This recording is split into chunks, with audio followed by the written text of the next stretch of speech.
Hi, I'm Drew. And I'm Sam. And welcome to Drewling Samantics.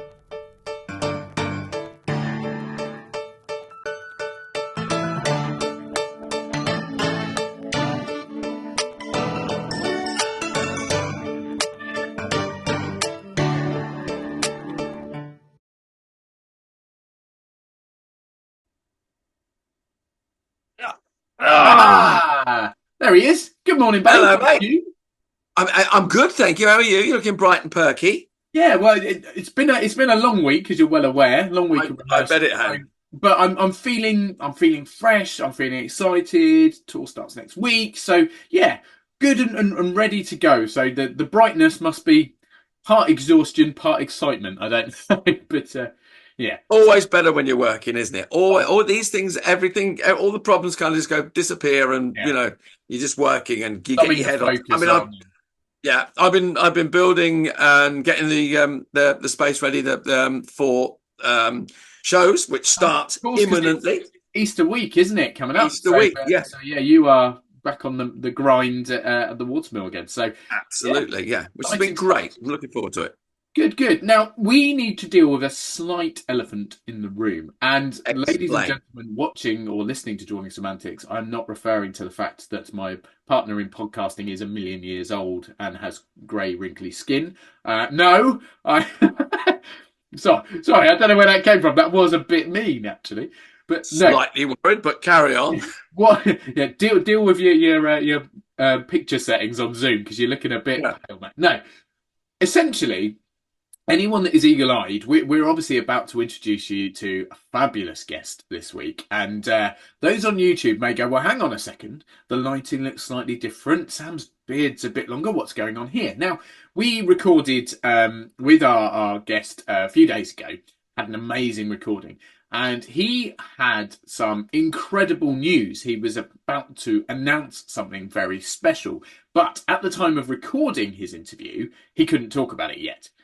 However, a couple of days have passed and now the news is out. So we are actually re-recording our sort of intro, outro-y bits that go with the interview because we felt we couldn't not mention the amazing news that he's got.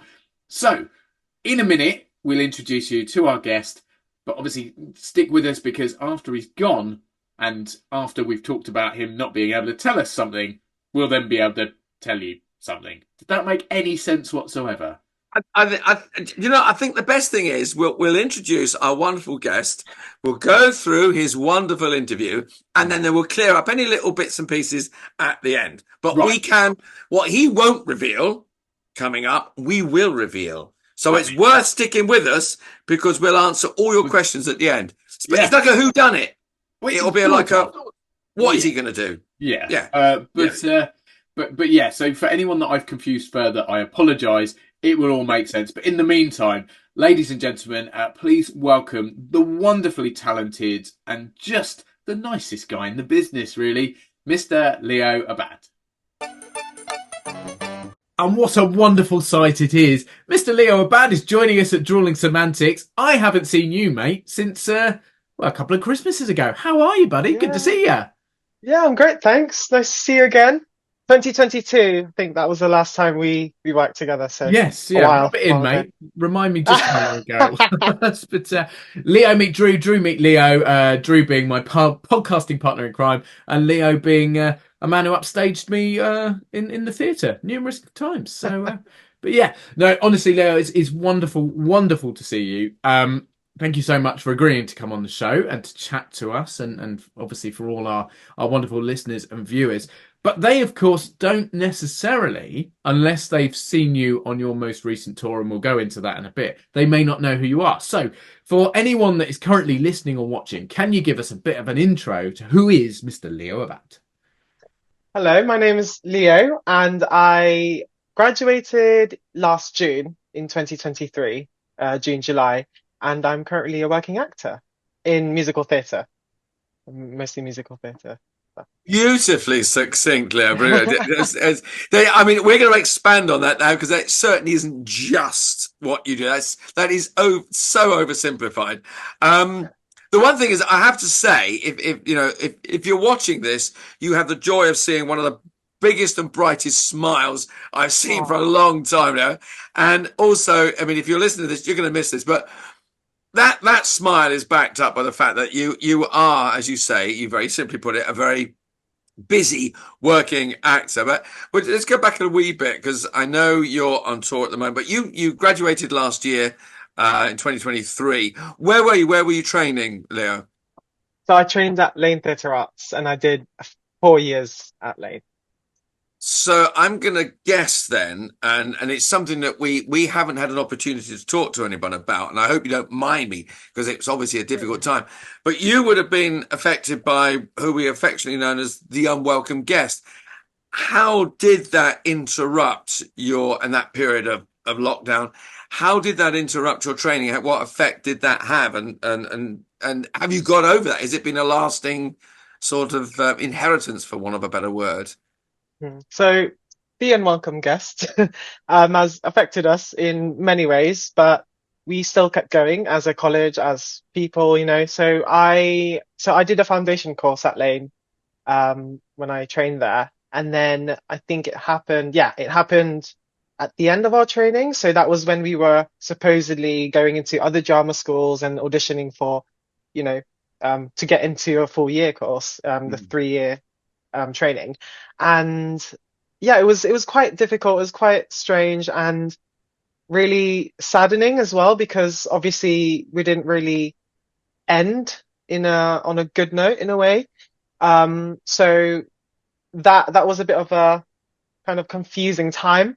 But then all of my first year, we trained online on Zoom, and it was such an experience because, you work with what you've got, and you have to motivate yourself, waking up in your own house and then just going down into the living room to do a class on Zoom or something like that. And it was a really weird time for all of us.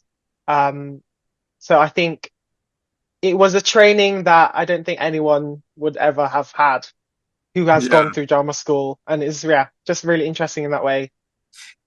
I mean, that was at the beginning of your training, wasn't it, really? So I guess I know a lot of students that were at the end, and they were going into showcase and finals productions. I mean, you were kind of able to get over that,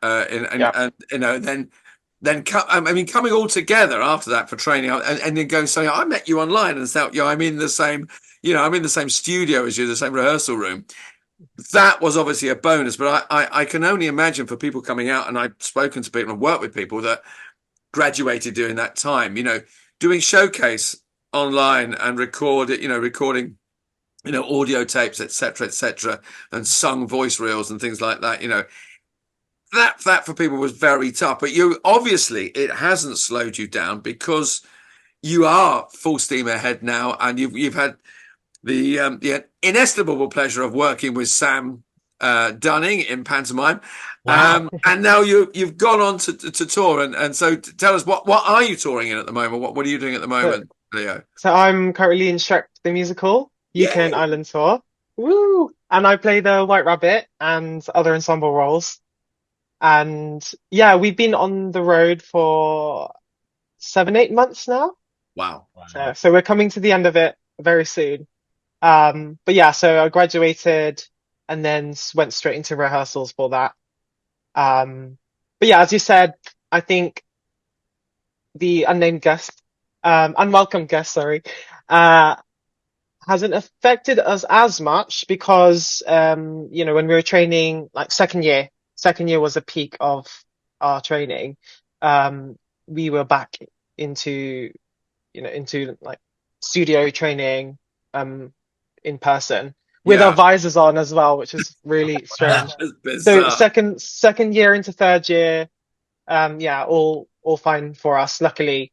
But yeah, I think I wouldn't have changed the experience at all for that, because it's, made me who I am today, like in terms of just persevering and self-motivating. And I think that's helped me, get into the industry in a way. You just have to keep going regardless of rejection or regardless of not getting this or that.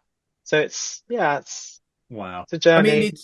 it's a very, very humble way of explaining sort of what you've been through and what you've achieved, mate. And I hope you don't mind me saying, but anyone going through theatre school and wanting to enter into this industry has got to be slightly crazy, because Drew and I have talked a lot about rejection and how tough it can be. And we recently did an episode where we answered questions from some previous guests, and Patrick Kearns asked us, have you ever thought about giving up? And it's something that does cross a lot of performers' minds at least once, I would say. So to not only be faced with this hugely challenging industry and a lot of potential rejection and a lot of hardship, to add in the unwelcome guest, more pressures, spending a year not being able to train with the people or with the teachers, everything being online, just more and more sort of obstacles thrown in your way. Yet you came through all of that and you've gone into this incredible national tour as I would say, your first major professional credit. But actually that was during training, because obviously doing panto with me and the rest of the guys. I guess that the thing is, does it all feel like a bit of a dream? And not to belittle what you've done, but you obviously have always wanted to perform, hence why you went to drama school, went to performance college. Has it all come almost a little bit quicker than perhaps you first expected, having professional credits before you'd finished training and having a big national tour, major national tour agreed pretty much before you'd finished and graduated? So I'm first of all extremely grateful that, yeah, absolutely extremely grateful that I'm working, straight out of training. But I think that's because I've always just been kind of neutral with things. So whether I get something or not, I've just learned how to kind of ground myself and not get too excited or get too down, because as you said, when we face rejection or when we face so many of these walls, it's so easy to just give up.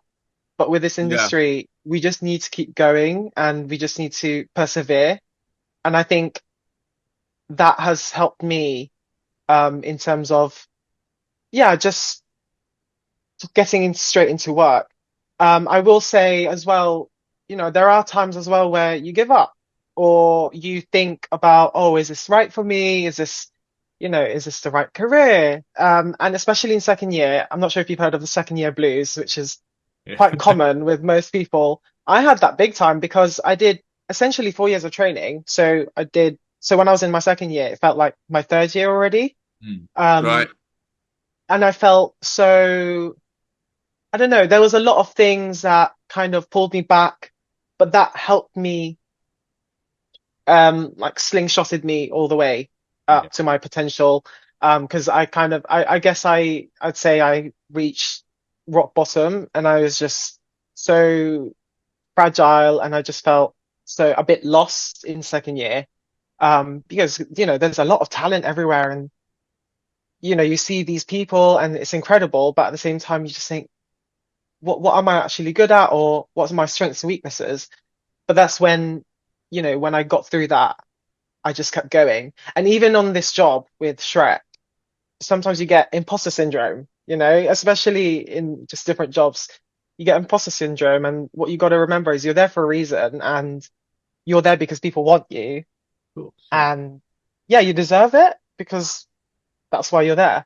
But I will say it has been overwhelming at times because it's full on, especially doing 8 shows a week. It's been tiring on the body for sure. Yeah. And weekly touring especially is another ball game of its own because, once you settle down after a week, you have to move straight away. And it's this constant push and pull. But yeah, I've just kind of helped myself in many ways to just kind of calm myself, or if I need to take myself away, I'll, do things for myself with friends. But yeah, it's been overwhelming to say the least, but enjoyable. Good. Hope that answers your question. I mean, I mean, I made a joke and said this young, smiling, beautiful face in front of us. How old were you when you were at Laine? At what age did you experience that kind of doubt in your second year or whatever? So I was 18 when I came into Lane. So I started the full 3-year course at 19. But I started musical theatre in general when I was 16. Right. So I only started singing or singing acting maybe middle of high school. So it's only been 6 years that I've been training really. Um, After that initial, oh, I want to do this career. It wasn't until I saw a Broadway show and I saw Bernadette Peters and Ah, Charlie Stamp on stage. I thought, wow, I want to do what they're doing. It's incredible. Um, so that was 6, 7 years ago. And yeah, so I've just kept training and kept going. And yeah, it's led me it's here funny, now. isn't it? So I was interested to because I was the same thing. I went to drama school, but I just turned 19 when I started 3 years at Webber Douglas, as was, and my second year, same thing. I think is that thing of, I mean, one drama school said to me, "We'd like you to go away for a year and come back. We'd see you when go away and do something, go away and travel, get a job, earn some money, just do something different." But I kind of felt ready to start training. And it was I went through that second year because I think we all change as adults. You suddenly realize the world that you're in and the pressures you're under. And as you say, doing a show, 8 shows a week, a big show such as Shrek. We spoke to an actor a while ago, Paola. She's in The Lion King and she's touring abroad. There's a lot of responsibility on performers. It's a huge show. There's a lot of money involved in this. There's a lot of money sitting out front in an audience. And it's a big responsibility. It's a big responsibility to put on anyone's shoulders, any performer, young, old, whatever, experienced or not. And I think people forget that. And then I think there is a point at which anyone's training, I think you suddenly go, hang on a minute. This is quite serious. There's quite serious stuff. And then you have the days when you have the imposter syndrome, you do stand on stage and go, should I be here? And then there are those joyous moments. I did a show last year, The Lady Killers, Brighton Open Air Theatre. We had massive packed audiences. And one matinee, I was just sort of standing and saying, "This is absolutely bloody wonderful." I'm really enjoying this. Yes, born to do this. I mean, it's a bit late to start having doubts in my career now, or whatever. But it's you do get those moments, and yeah, it's interesting to hear someone go, "Okay, yeah, you're hit in the face by that," but you go on and it's a life lesson. Like the unwelcome guest was a life lesson. Those moments are life lessons. It's very interesting to hear someone, who is young and working very much as you are, to hear someone say that. So encouraging as well. It's a wonderful way there, Drew, of basically saying how jealous you are of Leo, that he's young, youthful, beautiful, working hard, and then the pair of us are sat here going, "Oh, for fuck's sake!" But you're still young. It's a way of You're still young at heart. appreciating the talent that's sitting over there. Can I hate him for that as well, of course. Yeah, well, yeah. Can I pick up on something? So we were talking about these extra pressures, and Leo, you were saying about how you'll do certain things, and there are moments where you go, "Oh my God, how am I doing this? How am I coping with this?"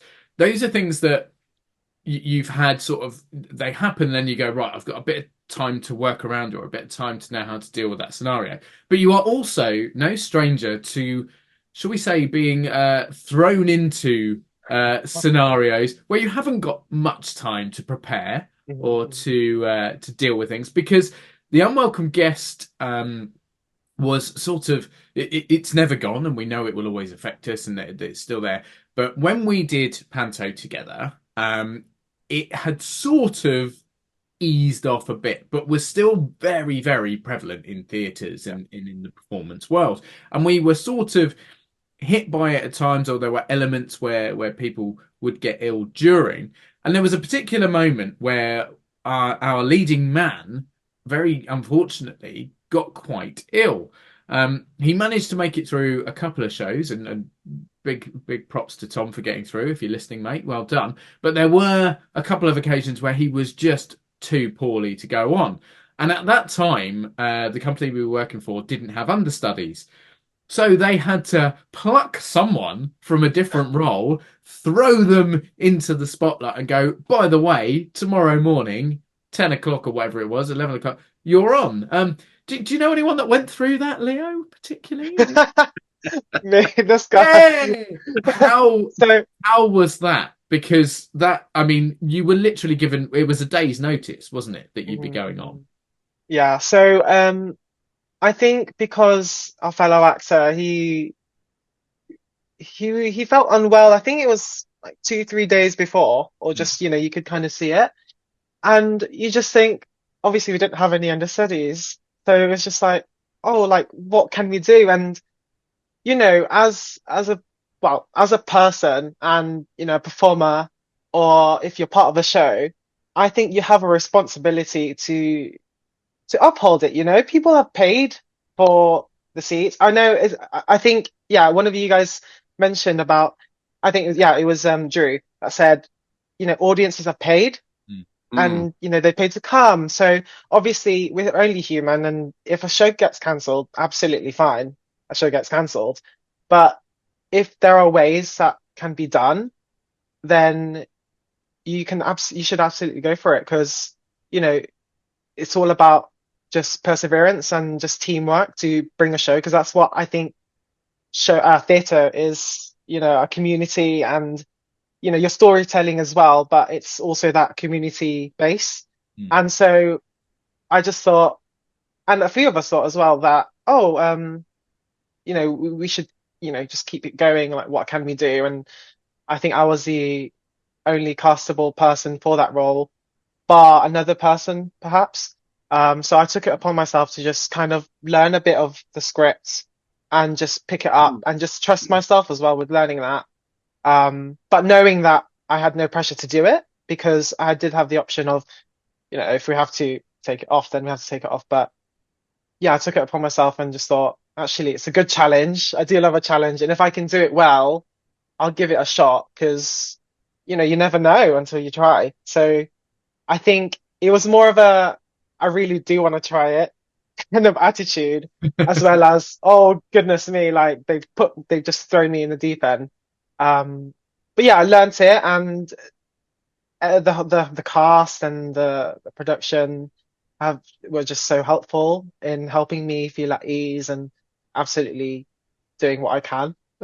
It was a lot of fun. It was a lot of fun, to say the least. I was going to ask, did you enjoy it? That's the main thing, because yeah, you often hear of people taking it on and going, I absolutely love. I mean, the first time I ever played Dame in panto, I took over from someone, and after that was non-stop. It's like I'm doing this every year now. This I love, But I was terrified. I was standing in, suddenly the producer said, "Well, you directed the show, Drew. You know the show." I mean, listeners to the podcast will know this story, and I went, oh, okay then. But I just remember thinking, I have no idea really what's going to happen. And, I went on, had a lovely time, and as they say, the rest is history, as they say. But I don't know. I mean, have you got any swing or cover duties on Shrek at all? Are you just, ensemble and you're White Rabbit? Yeah, I'm just ensembling and Brilliant. having the best time of my life. Brilliant. It's a fantastic show. It really is. Yeah. But yeah, I mean, obviously you get terrified. I still sometimes go on stage as well thinking, on Shrek, I'm just thinking, especially on the second scene, I was thinking, oh my gosh, I'm a bit nervous actually. Not stage fright as such, but you do get nervous because, again, you have a responsibility, but also you're actually, like, thinking about it, you're actually performing to thousands of people or hundreds of people, and it's just actually a big thing. And as you said about, when you're training, you think, oh, this is actually serious, but at the end of the day, you think as well, I'm dressed up as a rabbit for a living. You know what I mean? So it's, it's fun and games at the end of the day. It's not it's not serious, but you don't take yourself seriously, but focus on the job and take the job seriously. But yeah, I think, yeah, I do fluctuate. I am terrified, and sometimes I'm absolutely calm. So for that cover role that I did for Panto, I was a bit, oh gosh, but that's the joy of live theatre. What will happen will Absolutely. happen. And I think Absolutely. I've always stood behind the fact that the reason you get nervous is because you care. So the day that you go out and you do something and you say, obviously you can be calm a lot of the time, but the day you go out and you're so laid back that it almost doesn't matter, that's the day where you need to kind of go, is there something wrong here? Because Yeah. when you don't have the slightest bit of nerves or even a tiny bit of kind of excitement, you obviously don't care about what you're doing. And at that point, you need to kind of take stock of things and go, something's not right here. So the reason you were so exceptionally nervous for that role is because number one, you'd not done it before, and number two, you wanted to do it justice. People had put their faith in you, rightly so, but you wanted to justify them going, no, we want Leo to do this. Leo will be able to step in. He'll be able to do this for us. And you absolutely did. You absolutely smashed it. And it was a pleasure to share the stage with you, whether you were in your panto ensemble role or as the leading man. You smashed it both ways. So, but Thank you. did that give you the hunger more, do you think? Going from, and in no means am I saying that ensemble is a smaller role, but in the pantomime, obviously, as your original role, you were a dancer, you were an ensemble member, so you had lines in songs, but going Mhm. into one of the leads, you then had solo songs or duets, you had more specific lines of dialogue. Did that push you further, going, actually, I love being ensemble, but I want to be up there? So I love this question because I always answer the same. So when people ask me, "Oh, what's your, dream role, dream job?" I always say ensemble because for most shows, I want to say for every show, no, that. Well, I'll say most shows. Let's go safe. Most shows, 98% of shows are ensemble, driven or not ensemble driven, but the foundation is from the ensemble, and that's what makes the show. Especially in Shrek, for example, everyone comments about, oh, we love the fairy tale creatures because we only appear in like two numbers, Mm. and it's amazing when they see everyone because we're all there as a unit. And being an ensemble as well, you've got potential like different things to do. So sometimes you can be on stage swing or off stage swing, swinging the different ensemble tracks, or you can be an ensemble and cover a role. So yeah, covering a principal role. But being an ensemble, I think, is just so fun because you generally, not all the time, but sometimes you get to do a lot more on stage, Yeah. and you just have a lot of fun. And there's not as much pressure as such, because you're just, you're there, but not at the forefront. But I'm absolutely open to, bigger roles in the future and things like that. I'm gonna, But I I'm think gonna really, ensembles are I'm happy. I'm going to plumb the depths of that. But I mean, and a friend of mine who's now started off doing very much a similar trajectory as your career has been so far. He always said, I love working on something. He said, because it's the engine room of a show. He said, it's the basis, as you said, that everything sits on. And if you've got a weak ensemble, the show will fall apart, or it just won't have the backbone and the strength. Mhm.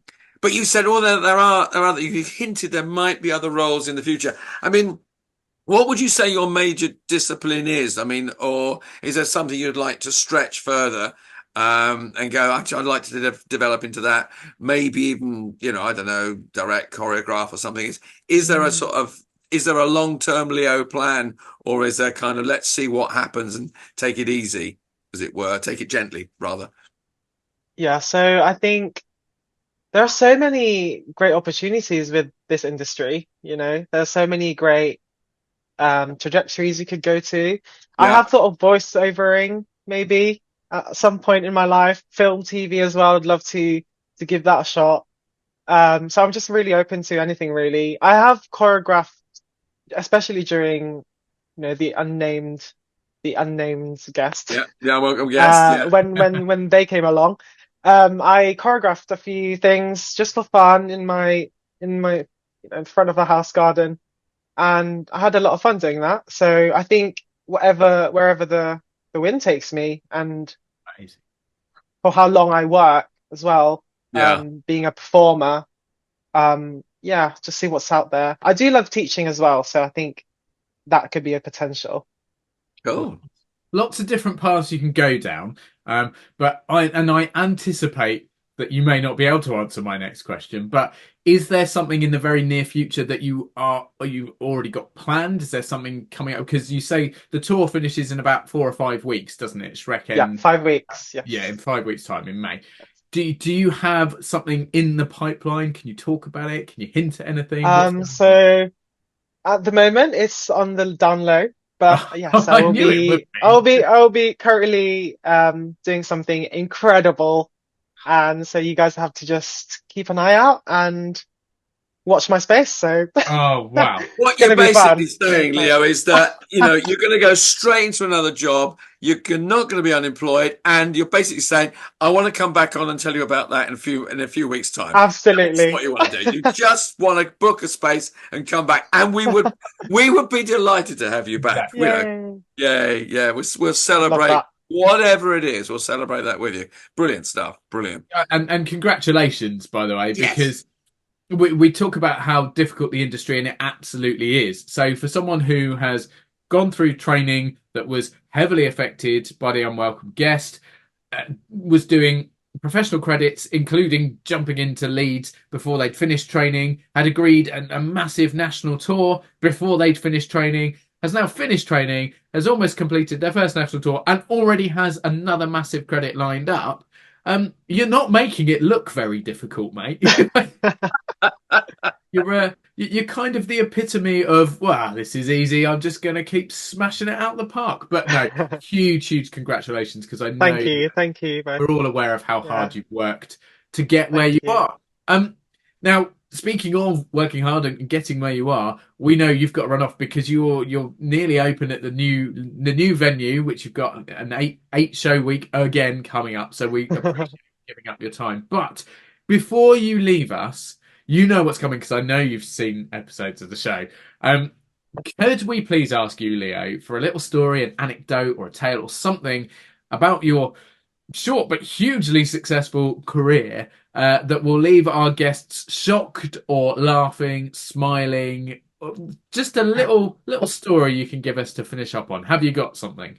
Yes, I do. In fact, Yay. so it was during Shrek. It is during Shrek, and it was. I think we were in our third week into tour, and we were in Manchester. And then at the end, so we do.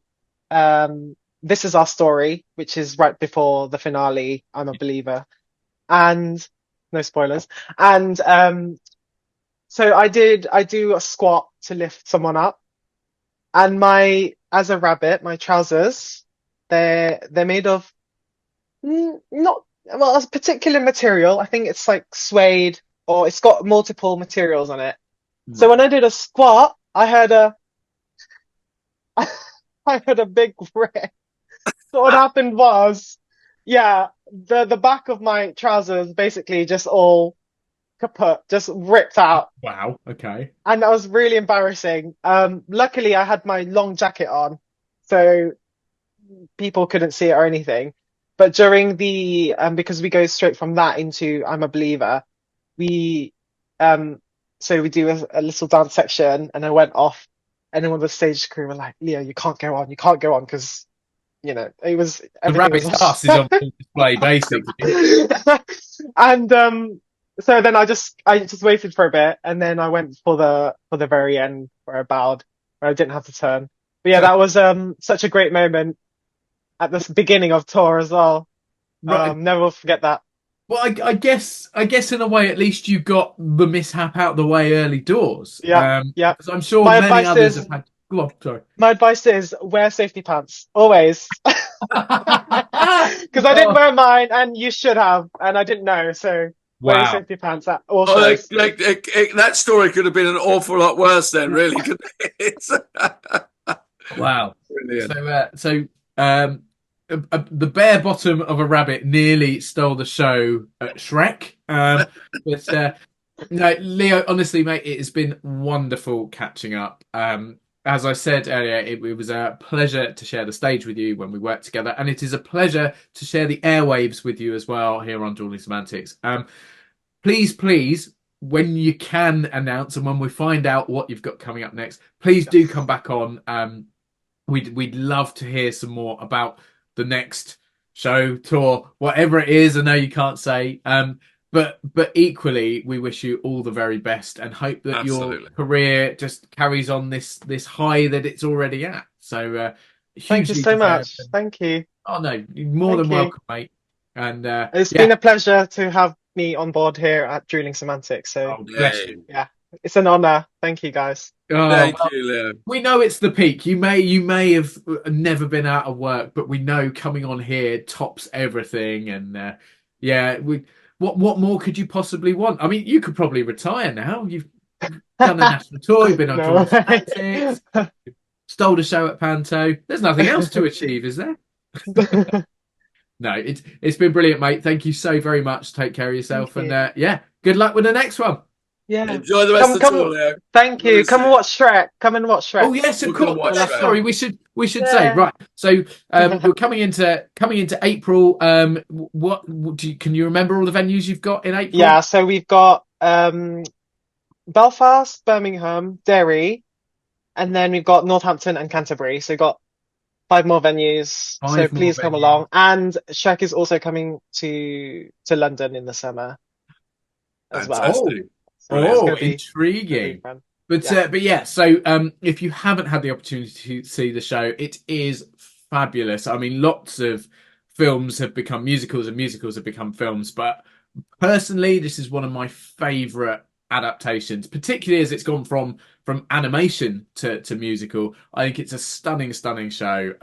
So if you have the chance, if you can get to one of those 5 remaining venues in April or the beginning of May, please do, because it's worth it, even if it's just to see Leo, but he promises he'll have his safety pants on. Can we guarantee them that?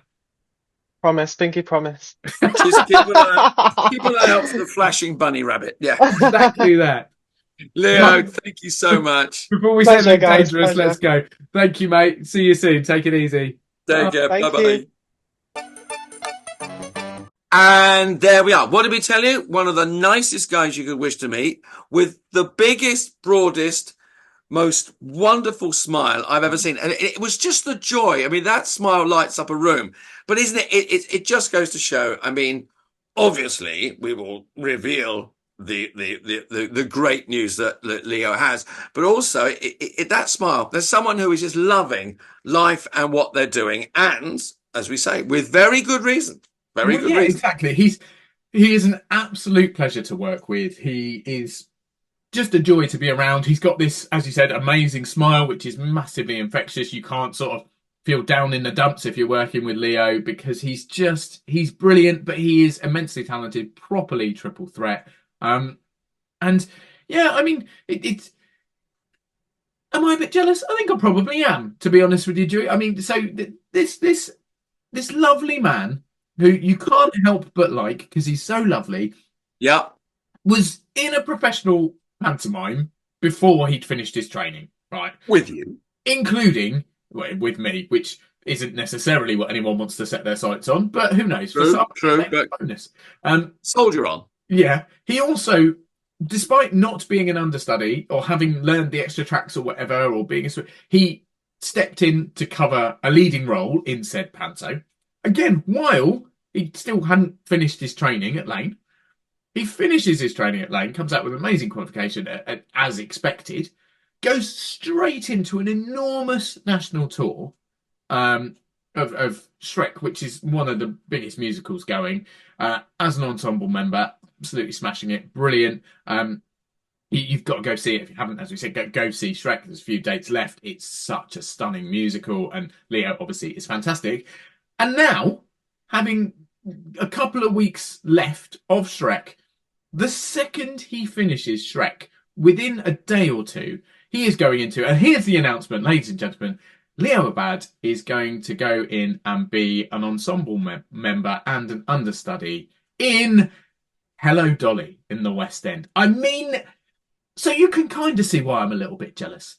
Because it's just, how's all that happened within, I mean, I'll tell you how it's happened, because he's bloody brilliant. He is bloody good. Truly that good. But we are absolutely over the moon for Leo.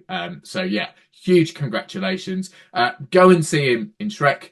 Go and see him in Hello Dolly. I mean, just look up Hello Dolly and look at the cast list as well, and you're going to mind blown. There are some unbelievable people in that cast. And it's going to be a fabulous show.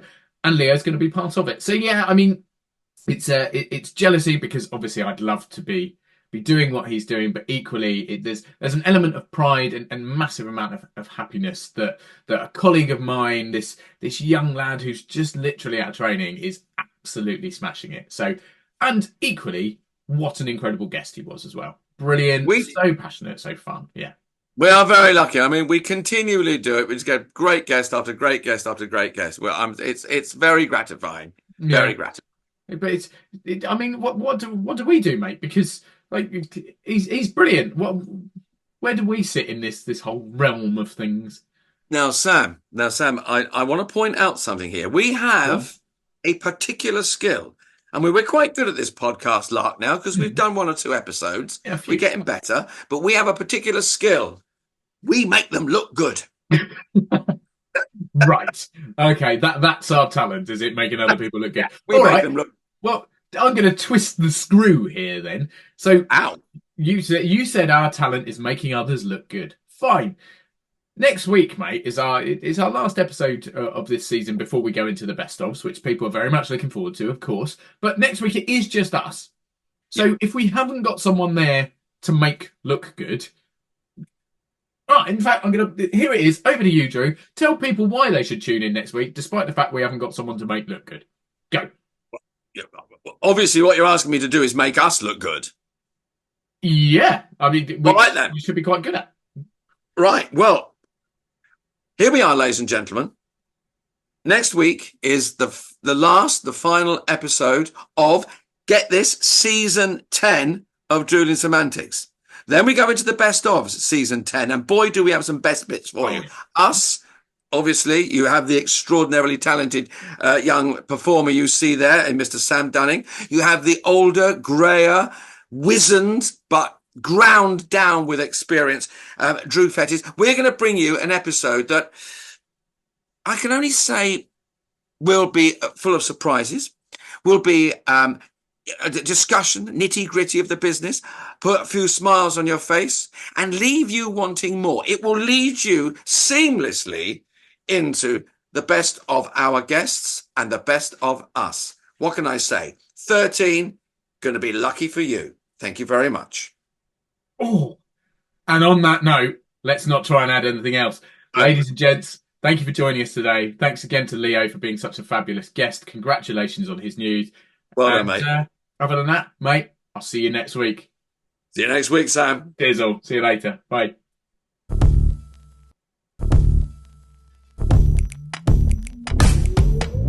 Thanks again for watching this episode of Drewling Samantics. Please make sure you subscribe to our channel and turn on notifications so you never miss a new video. Don't forget, we're also available as audio only. Just search Drewling Samantics in any good podcast app. And please support us on social media. All our links and handles are on screen now. We love welcoming new followers and subscribers, so why not share with your family and friends so they can join in too? Thanks very much. See you next time.